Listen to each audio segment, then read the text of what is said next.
Class में हम लोगों ने पढ़ा था मार्कोनिकॉफ रूल और स्टेबिलिटी ऑफ कार्बोकेटाइन। अगर आप लोगों को याद हो तो लास्ट क्लास में हम लोगों ने मार्कोनिकॉफ रूल पढ़ा था और स्टेबिलिटी ऑफ कार्बोकेटाइन पढ़ा था। आज हम लोगों को पढ़ना है, क्या पढ़ना है? Mechanism of Markovnikov rule. हमने आप लोगों को बताया था कि मार्कोनिकॉफ रूल में जो हम लोग HX को ऐड कर रहे हैं वो क्या है? Carbocation mechanism. वो क्या है? कार्बोकेटाइन मैकेनिज्म है। और हमने आपको ये भी बताया था कि कार्बोकेटाइन की स्टेबिलिटी क्या होती है। कार्बोकेटाइन की स्टेबिलिटी क्या होती है? तो एक बार मैं रिकैप कर देता हूं कि मार्कोनिकॉफ रूल क्या था। अगर आप लोगों को याद हो तो अनसिमेट्रिकल एल्कीन के ऊपर अगर हम लोग कोई भी हाइड्रोजन हैलाइड ले लेते हैं, हमने ले लिया HBr, इससे अगर रिएक्शन कराएंगे तो आपको पता है कि HBr में Br माइनस है और H क्या है? प्लस है। H क्या है? प्लस है। तो होता क्या है कि जो नेगेटिव पार्ट है HBr का, जो नेगेटिव पार्ट है वो डबल बॉन्ड के उस कार्बन के पास जाएगा जिस कार्बन के पास क्या हो? मिनिमम हाइड्रोजन हो, कम हाइड्रोजन हो, जिसके पास क्या हो? कम हाइड्रोजन हो। तो इसमें देखो CH एक हाइड्रोजन है, इसके पास क्या है? CH2 दो हाइड्रोजन है। तो ये Br जो होगा वो इससे जाके लग जाएगा और H प्लस जो होगा वो कहाँ जाके लग जाएगा? इससे जाके लग जाएगा। और हमने आपको बताया था कि ये रिएक्शन क्या है? ये रिएक्शन इलेक्ट्रोफिलिक एडिशन रिएक्शन क्या है? इलेक्ट्रोफिलिक एडिशन रिएक्शन है। तो जब ये जाकर ऐड होंगे तो ऐड होने के बाद डबल बॉन्ड हट जाएगा। देखिए H से आकर क्या जुड़ गया? Br जुड़ गया। इस हाइड्रोजन से क्या जुड़ गया? ये हाइड्रोजन CH2 वाले से जुड़ गया तो ये क्या हो गया? CH3 हो। Exactly clear? और इसकी अगर नेमिंग करें तो 1 2 3 तो ये बन जाएगा आपका 2 ब्रोमो प्रोपेन, क्योंकि लॉन्गेस्ट चेन में 3 कार्बन है। लॉन्गेस्ट चेन में क्या है? 3 कार्बन है। तो क्या बन जाएगा? 2 ब्रोमो प्रोपेन। 2 bromo propane. इसके ऊपर बहुत सारे एग्जांपल हम लोगों ने किए थे। अब हम लोगों को केवल क्योंकि नीट की तैयारी भी कर रहे हैं, जेईई की भी कर रहे हैं, तो हमें इसकी मैकेनिज्म को जानना पड़ेगा, क्योंकि बिना मैकेनिज्म के आप नीट के क्वेश्चंस नहीं कर पाएंगे। कई बार क्या होता है कि जेईई और नीट में क्वेश्चन आते हैं और लोग सिंपल मार्कोनिकॉफ रूल लगा देते हैं और आगे खुश हो जाते हैं, वो सही हो गया, बड़ा एहसान भी बनाया, उसके बाद लंका लग जाती है। ठीक है कि घर में आके कहते हैं मम्मी से कि पेपर फाड़ दिया, बाद में पता चलता है कि ठीक है पेपर ठीक है, वो भी ठीक है। तो इसकी मैकेनिज्म हमें समझना पड़ेगा। मैकेनिज्म समझेंगे तो हम लोग किसी भी एग्जाम को आसानी से कर लेंगे। Is that clear? अब देखो मैकेनिज्म में सबसे पहला स्टेप क्या है कि जो आपका एल्कीन है CH3 CH double bond CH2, इसकी रिएक्शन जब हम लोग कराते हैं HBr से, ठीक है, तो देखो क्या होता है, ये पाई इलेक्ट्रॉन H के पास जाएंगे और ये Br जो होगा Br माइनस के फॉर्म में क्या होगा? निकलेगा। Is that clear? अब इसको ध्यान से समझो, ये दो तरीके से हो सकता है। ऐसा हो सकता था कि CH3 CH, अब ये इलेक्ट्रॉन इधर उठकर हाइड्रोजन से आ गए तो ये वाला हाइड्रोजन इस वाले कार्बन से जाकर जुड़ जाएगा। जो आपका ये CH2 दिख रहा है इससे आकर CH3 लग गया। अब ध्यान से देखो तो ये जो पाई इलेक्ट्रॉन है, इस वाले कार्बन का इलेक्ट्रॉन तो इसे वापस मिल गया, लेकिन इस वाले बेचारे का चला गया तो इसके ऊपर क्या आ जाएगा? पॉजिटिव चार्ज आ जाएगा।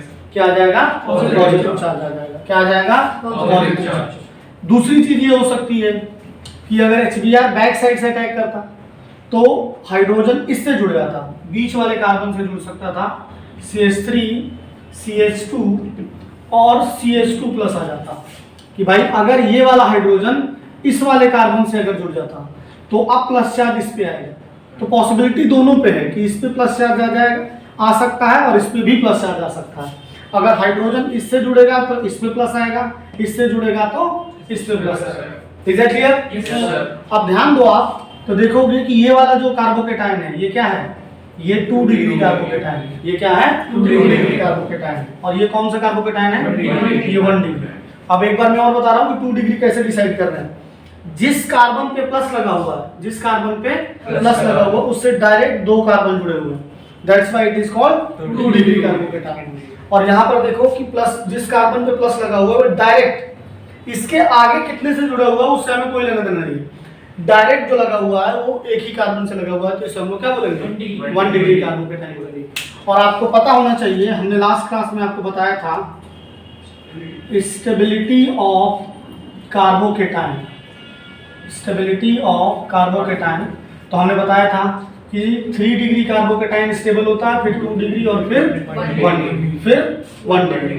तो इसमें और इसमें कौन ज्यादा स्टेबल होगा, ये 2 डिग्री वाला स्टेबल होगा, और 1 डिग्री वाला जो होगा वो क्या होगा, लेस स्टेबल होगा। अगर ये एसेशन है तो इसके लिए रीजन क्या था, हाइपर कंजुगेशन, प्लस एच और प्लस आई, प्लस एच और प्लस आई। प्लस एच का मतलब हमने लास्ट क्लास में आपको बताया था, that is hyper conjugation, that is hyper conjugation. Is it clear? Yes sir. अब इसके बाद क्या होगा कि जो आपका यहाँ से Br माइनस निकला हुआ है, ये जो Br माइनस है सेकेंड स्टेप में जाकर इन दोनों कार्बोकेटाइन से जाकर अटैच हो जाएगा। तो अगर हम लोग सेकेंड स्टेप यहाँ पर लिख लेते हैं तो देखोगे कि CH3CH प्लस CH3 और एक और है आपका प्लस CH3CH2 CH2 प्लस, और इससे जाकर हमारा Br क्या हो जाएगा, Br माइनस ऐड हो जाएगा, और हमें 2 प्रोडक्ट मिल जाएंगे। एक मिल जाएगा CH3CH Br, और एक मिल जाएगा आपका CH3CH2 CH2 Br प्लस।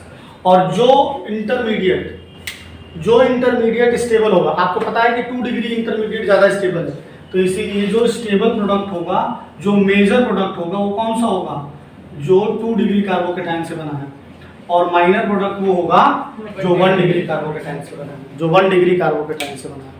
और इस पूरे ड्यूरेशन में आपको एक बात ध्यान देनी है कि reaction goes through carbocation mechanism से जा रही है, और कार्बोकेटाइन के पास प्रॉपर्टी होती है रीअरेंजमेंट। ये खुद को स्टेबल कर लेते हैं, ये ज़्यादा भावनाओं में नहीं बहते कि तुम्हारी तरीके बर्बाद हो रहा है, तुम मोबाइल देख रहे हैं, देख ही रहे, पागल हुए पड़े, ऐसा नहीं होगा। ये अपने आप को समझ लाते हैं तुरंत ही कि अगर ये 1 डिग्री में है तो 2 डिग्री में जा सकते हैं, 2 डिग्री में है तो 3 डिग्री में जा सकते हैं, और क्या क्या होगा हम लोग नेक्स्ट टॉपिक में इसको डिस्कस करने वाले हैं। ठीक है, टॉपिक है आप लोगों का जो हमने अभी बताया, हेडिंग डालिए प्रॉपर्टीज ऑफ कार्बोकेटाइन, हेडिंग डालिए प्रॉपर्टीज ऑफ कार्बोकेटाइन। कार्बोकेटाइन के पास प्रॉपर्टी होती है कि वो खुद को रीअरेंज करके स्टेबल कर सकते हैं, वो खुद को रीअरेंज करके स्टेबल कर सकते हैं, खुद को रीअरेंज करके स्टेबल कर सकते हैं। देखिए properties of carbocation, properties of carbocation में देखिए सबसे पहला है आपका क्या, हाइड्राइड शिफ्ट। पहला है आपका हाइड्राइड शिफ्ट। हाइड्राइड शिफ्ट आपको ये याद होना चाहिए सिंपल कि 3 डिग्री कार्बोकेटाइन ज़्यादा स्टेबल होता है 2 डिग्री और फिर 1 डिग्री से। ये हमने स्टेबिलिटी ऑफ कार्बोकेटाइन लिखा है, इसको दिमाग में बैठा लीजिए, इसका टैटू करवा लीजिए, उनका टैटू मिटा दीजिए, निखिल उनका टैटू मिटा दो और ये टैटू करवा लो, इनके नंबर तो मिले कुछ, ठीक है। बाद में नीट का पेपर देने जाओगे तो हाथ काट देंगे, नीट हो ये क्या लिख के लाया है। तो हाइड्राइड शिफ्ट में देखो जैसे कि CH3, ये सारे क्वेश्चन नीट में आए हुए हैं, नीट जेईई मेंस और एडवांस में डिक्टो क्वेश्चन, और रिपीट भी यही होते हैं, बार बार यही रिपीट होगा। इसकी रिएक्शन जब हम लोग HBr से कराते हैं तो अब आप सीधे सीधे ऐड नहीं करोगे, मार्कोनी का रूल सीधे सीधे नहीं लगाओगे। अब आप इसमें क्या करोगे, एक बार मैकेनिज्म को लिखोगे। अब हमारे पास कॉम्पिटिटिव एग्जाम्स में इतना टाइम नहीं है कि बार बार वो पूरा मैकेनिज्म लिखो, इतना टाइम नहीं है। तो उसका जुगाड़ ये है कि एक बार प्लस यहाँ लगा दो इस वाले पे और हाइड्रोजन यहाँ लगा दो, तो एक इंटरमीडिएट जो बनेगा वो कुछ इस तरीके से बनेगा, इस पे प्लस लग गया और इस पे हाइड्रोजन लग गया, तो एक कार्बोकेटाइन तो ये बन गया था, और एक कार्बोकेटाइन आपका सिंपल वाला बनेगा कि इस पे हाइड्रोजन लग गया, इस पे प्लस आ गया, तो CH2 CH2 प्लस। ये प्रैक्टिस करने से आप कर लेंगे, और इतना टाइम नहीं है कि आप पूरा 2 स्टेप लिखेंगे फिर वही 4 नंबर आएंगे पूरे पेपर में। घर वाले कहेंगे करके रहा था पेपर में। इतना तो घर वालों से पूछ पाछ के कर लेते हैं। तो इस तरीके से करना सीखना पड़ेगा कि इसको एक बार इधर माइग्रेट करो, एक बार इधर माइग्रेट करो। और माइग्रेट करने में पंडित जी ये भी ध्यान देना है कि हाइड्रोजन भी लगाना है, क्योंकि यहाँ से इस केस में जो इलेक्ट्रोफाइल है वो क्या है, H+ है। इलेक्ट्रोफाइल क्या है, H+ है। और ये रिएक्शन किसका एग्जांपल है, इलेक्ट्रोफिलिक एडिशन। ये भी पूछा जाता है पेपर में। नीट का कोई लेवल नहीं है, बिल्कुल सड़ा सा पेपर आता है, बशर्ते आपको क्या करना है, बहुत ज़्यादा करना है और कंपटीशन ज़्यादा है, क्योंकि सबको डॉक्टर बनना चाहता है, सबको पैसे चाहिए, बहुत सारे पैसे कमाने हैं। ठीक है, तो ध्यान दो। अब इस वाले प्लस को देखोगे तो ये क्या है, ये 2 डिग्री कार्बोकेटायन है। इस वाले प्लस को देखोगे तो ये क्या है, 1 डिग्री कार्बोकेटायन। लेकिन डॉक्टर बनने के लिए आप ये ध्यान रखिए कि पैसा तो मोटिव बाद में रहे, पहले सेवा भाव होना चाहिए। ठीक है, बाकी पैसा तो होना ही चाहिए, वो भी कोई बुराई नहीं है इसमें। भाई इतना मेहनत कर रहे हैं तो पैसा भी तो मिलना ही चाहिए, बताइए देखो। ठीक है, तो ये 2 डिग्री है और ये क्या है, 1 डिग्री। ये 2 डिग्री है और ये क्या है, 1 डिग्री। अब देखो होता क्या है, ध्यान से समझो। जहां पर प्लस लगा हुआ है उसके जस्ट बाजू वाले, उसके जस्ट बगल वाले कार्बन से H- शिफ्ट होगा। और H- शिफ्ट होने में हमें यह ध्यान देना होगा कि पहले से ज्यादा स्टेबल कार्बोकेटायन बने, पहले से ज्यादा स्टेबल कार्बोकेटायन। अगर मान लो कि यहां से हम लोग इस हाइड्राइड को शिफ्ट करते हैं, H- को इधर शिफ्ट करते हैं, तो जब H- शिफ्ट होगा तो अब जो प्लस चार्ज होगा इस पे आ जाएगा और CH2 और CH3। ठीक है, तो देखो पहले ये 2 डिग्री था, अब इस प्लस चार्ज पे देखो ये CH3 लगा, ये CH3 और डायरेक्ट ये कार्बन, डायरेक्ट ये कार्बन, ये कार्बन, ये कार्बन। तो अब ये क्या हो गया, 3 डिग्री हो गया। ये क्या हो गया, 3 डिग्री हो गया। ये क्या हो गया, 3 डिग्री हो गया। Is that clear? तो अब जो Br- होगा वो इस वाले से जाकर जुड़ेगा और जो मेजर प्रोडक्ट बनेगा वो क्या बनेगा, 3 डिग्री वाले कार्बोकेटायन का जो होगा वो मेजर प्रोडक्ट होगा। तो ये ध्यान देना है आप लोगों को, this will be the major product. अगर मार्कोनी को अप्रूव लगाते तो सिर्फ सीधे यहाँ पे लग जाता, मतलब यहाँ पर मिक्सचर ऑफ प्रोडक्ट बनेंगे जिनमें से मेजर प्रोडक्ट ये होगा जो रीअरेंजमेंट के बाद आ रहा है। ये जो प्रॉपर्टीज में जो कार्बोकेटायन की प्रॉपर्टीज है उसमें प्रॉपर्टी जो है वो आपकी रीअरेंजमेंट है, ये अपने आप को ही रीअरेंज कर लेता है। ये अपने आप को लोअर स्टेबल कार्बोकेटायन से हायर स्टेबल कार्बोकेटायन में चला जाता है। पहली जो बात थी कि कैसे जाएगा, तो हाइड्राइड शिफ्ट करके जाएगा। तो एक प्रोडक्ट तो ये बनेगा, ठीक है। एक प्रोडक्ट आपका सिंपल मार्कोनी का फूल वाला बन जाएगा कि यहाँ पर Br लगा दो और यहाँ पर H लगा दो, और एक प्रोडक्ट इस कार्बोकेटायन वाला बन जाएगा। लेकिन जो मेजर प्रोडक्ट होगा वो आपका क्या होगा, ये वाला होगा जो हाइड्राइड शिफ्ट करके आएगा, जो हाइड्राइड शिफ्ट करके आएगा। Is that clear? Yes sir. ठीक है, नेक्स्ट प्रॉपर्टी है आपकी कार्बोकेटायन की, नेक्स्ट प्रॉपर्टी है कार्बोकेटायन की, that is what, methyl shift. That is what, methyl shift.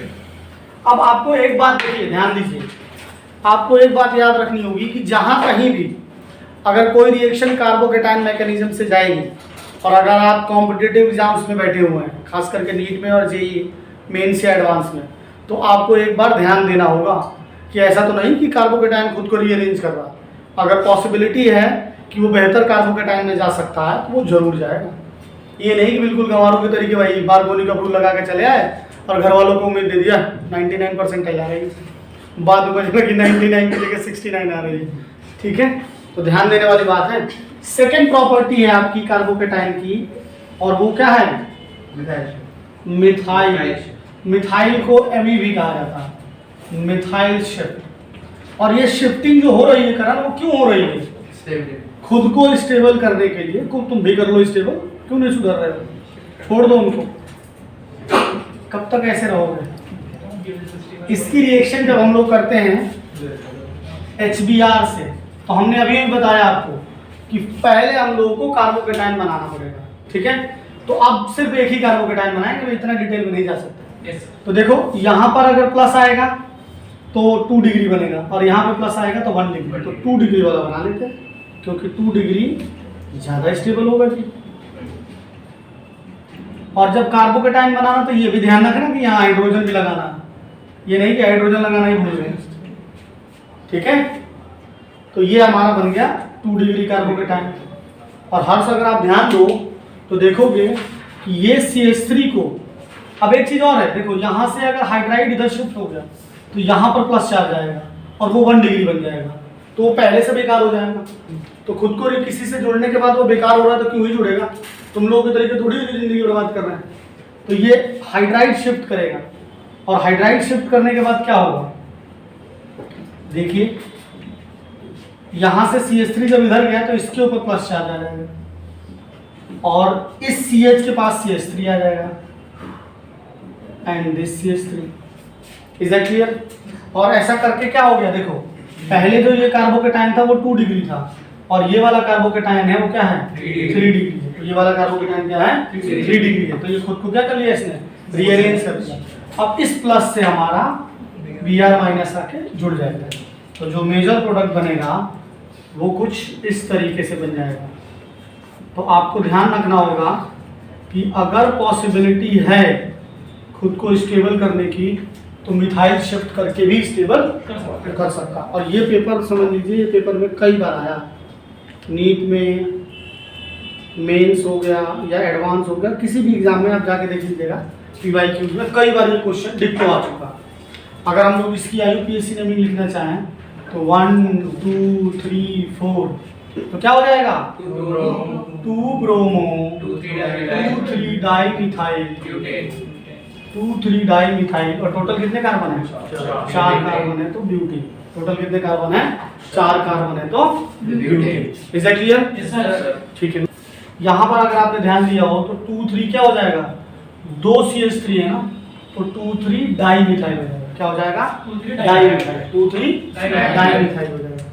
Next property होती है आपकी किसकी, रिंग एक्सपेंशन की। क्या की प्रॉपर्टी होती है, रिंग एक्सपेंशन की प्रॉपर्टी होती है। लेकिन रिंग एक्सपेंशन को समझने के लिए आपको एक बात पता होना चाहिए और वो है आपकी बेयर्स स्ट्रेन थ्योरी। बहुत डिटेल में नहीं जाएंगे, सिर्फ इनका जो कंक्लूजन था वो हम लोग याद कर लेंगे, ठीक है।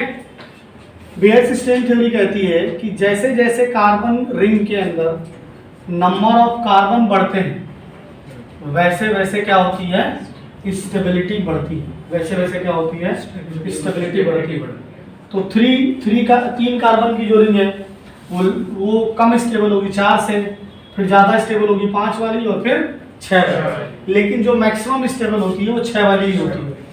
ये है आपकी स्टेबिलिटी। ये क्या है, स्टेबिलिटी है बेयर्स स्ट्रेन थ्योरी से। ये जो एंगल्स हैं, इन एंगल की वजह से इस रिंग के अंदर स्ट्रेन क्रिएट होता है। तो सबसे कम स्ट्रेन होता है 6 वाले में, और 6 के बाद स्टेबिलिटी फिर घट जाती है क्योंकि रिंग में फोल्डिंग चालू हो जाती है। क्या हो जाती है, फोल्डिंग चालू हो जाती है। रिंग क्या होगी, फोल्ड हो जाएगी। तो आप लोग को सबसे ज्यादा याद रखना है कि 6 वाली रिंग जो है वो सबसे ज्यादा स्टेबल होती है। इसीलिए बेंजीन सबसे ज्यादा स्टेबल मॉलिक्यूल है, वो इस वाले थ्योरी से भी स्टेबल है। फिर अल्टरनेट डबल बॉन्ड है, कंजुगेशन है तो भी स्टेबल है। सारे कार्बन एक ही प्लेन में है जिसकी वजह से रेजोनेंस है तो भी स्टेबल है। मतलब ये कह सकते हो कि पूरी कायनात बेंजीन को स्टेबल करना चाहती है, और इसीलिए बेंजीन से रिलेटेड जो कंपाउंड्स होते हैं वो ज़्यादा स्टेबल होते हैं। जो आजकल देखा होगा ये हवागिरी चल रही है, उसमें जो सिगरेट के अंदर जो मॉलिक्यूल्स होते हैं वो बेसिकली बेंजीन के, मल्टीपल बेंजीन के कंपाउंड्स होते हैं जिनके अंदर कार्सोजेनेटिसिटी और टॉक्सिसिटी होती है। और यही टिश्यूज कार्बन के अंदर भी, कैंसर वाले टिश्यूज भी यही होते हैं, ठीक है। तो तीसरी प्रॉपर्टी जो है वो है आपकी किसकी, रिंग एक्सपेंशन की। रिंग एक्सपेंशन की तीसरी प्रॉपर्टी है, देखो जेईई मेंस में क्वेश्चन आया था कुछ इस तरीके से, लाइक दिस।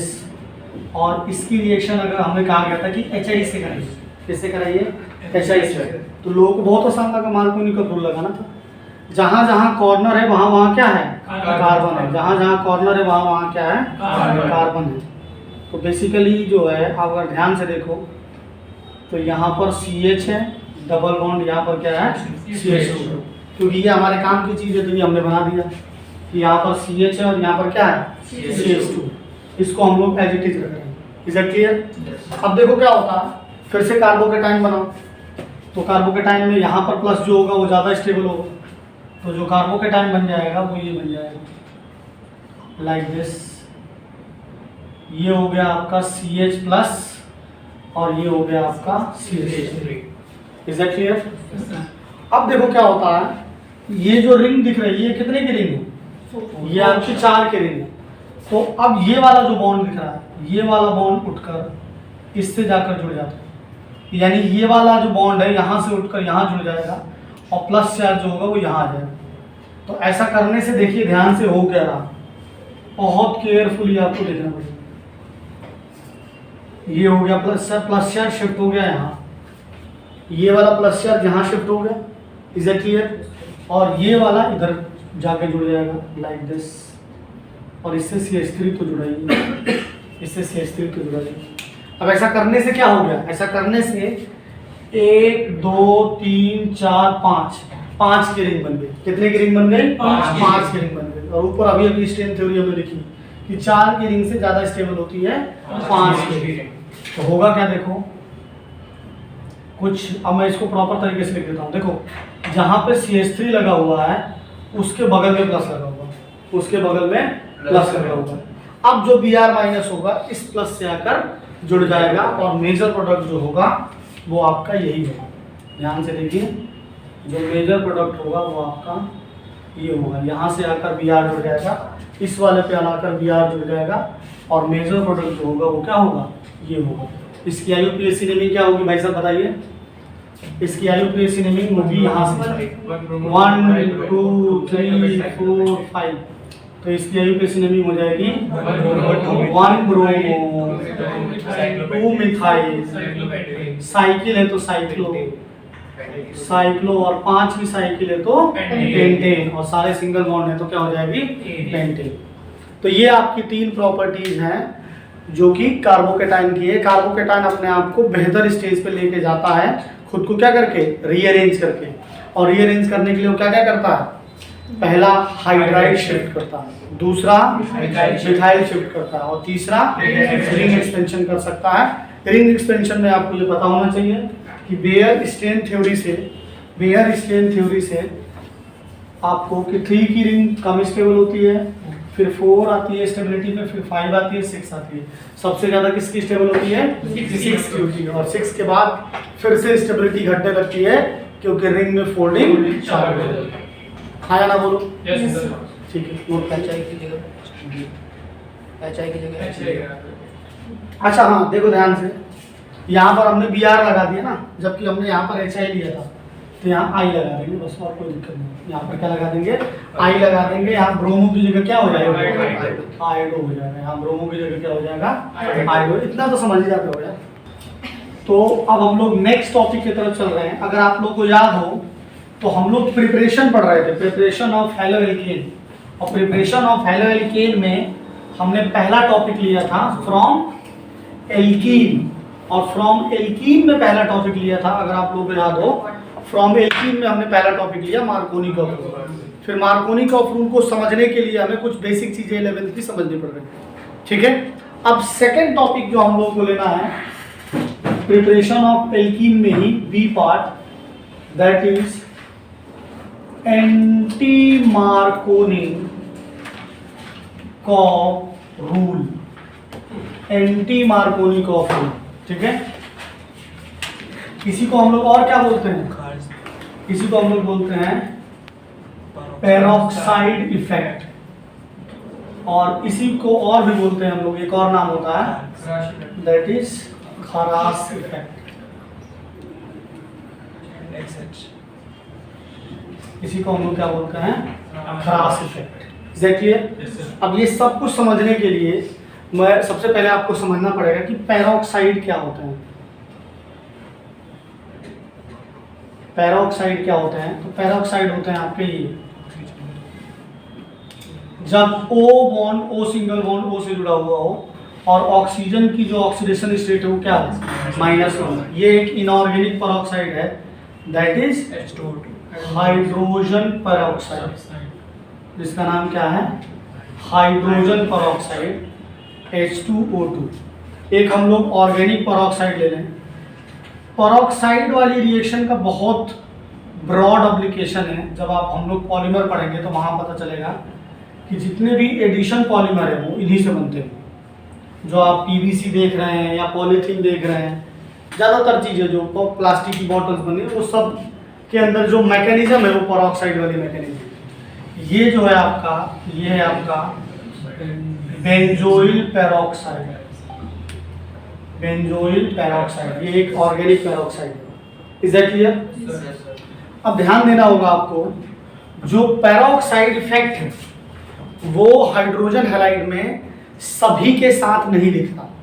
एक तो सबसे बड़ी बात है कि HF तो हमें लेना ही नहीं है, क्योंकि फ्लोरीन हाईली रिएक्टिव है, फ्लोरीन फाड़ू है, मैंने बताया था आपको। अब बचते हैं, अगर मार्कोनी का फ्लूल अगर याद हो तो मार्कोनी का फ्लूल में हम लोग क्या थे, हम लोगों ने HCl पढ़ा, HBr पढ़ा और HI पढ़ा।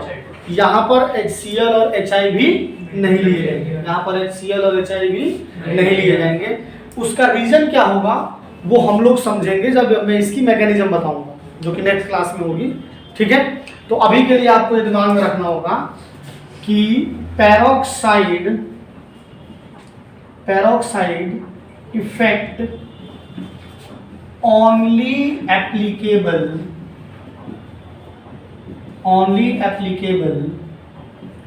for HBr।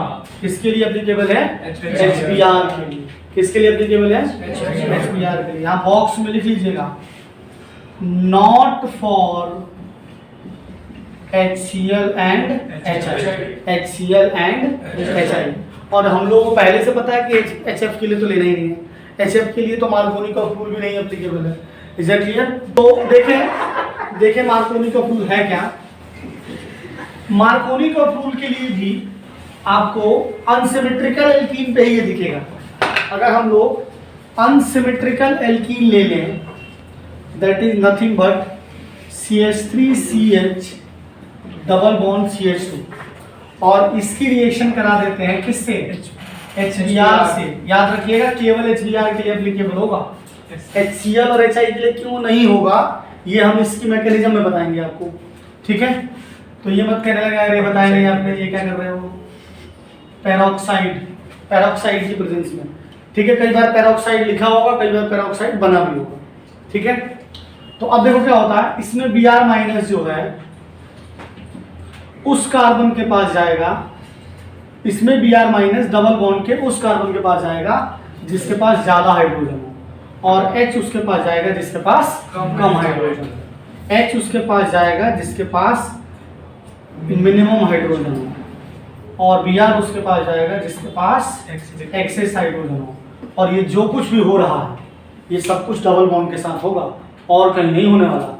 और जैसे ये जुड़ेंगे तो डबल बॉन्ड क्या हो जाएगा, हट जाएगा। डबल बॉन्ड क्या हो जाएगा, हट जाएगा। CH3CH2, देखो ये H जब यहाँ जुड़ेगा तो एक H पहले से था, एक और H आ गया, तो CH2 और CH2Br, that is CH2Br। Is that clear?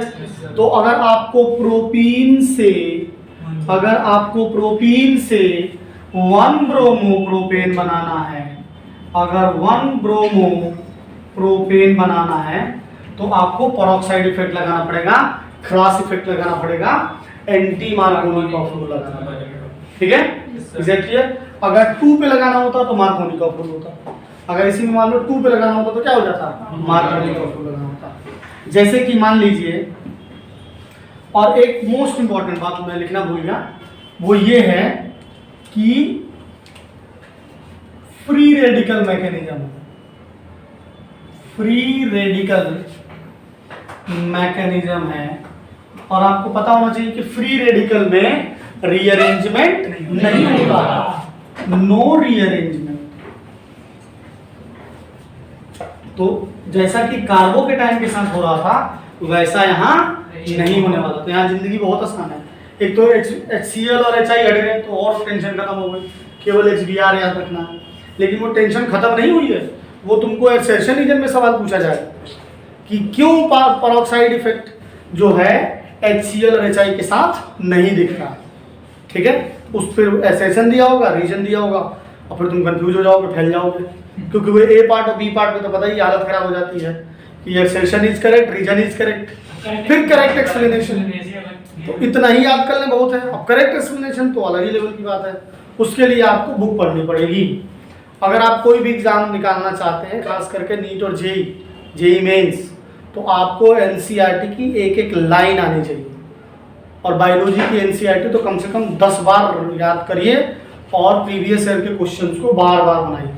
बहुत सारी किताब करने की जरूरत नहीं है, एक किताब को कई बार करिए, तब जाके चीज़ें होंगी।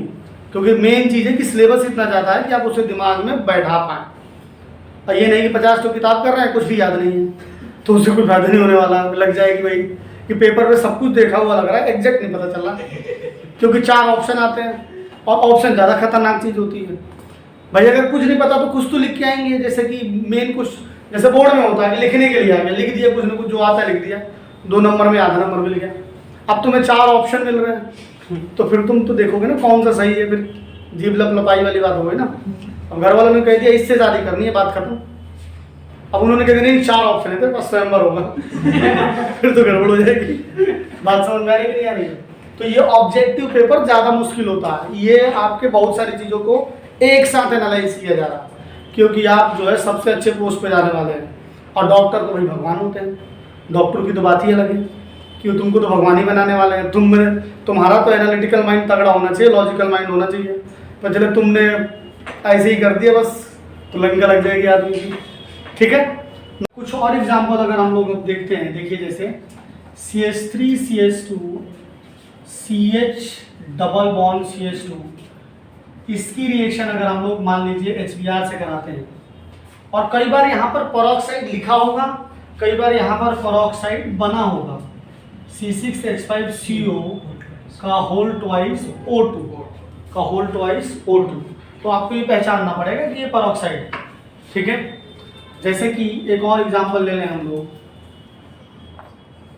देखिए benzene CH2 CH double bond CH2 की रिएक्शन HBr से करा दें, और इसके ऊपर लगा हुआ हो पेरोक्साइड। इसी तरीके से अगर हम लोग CH3 CH2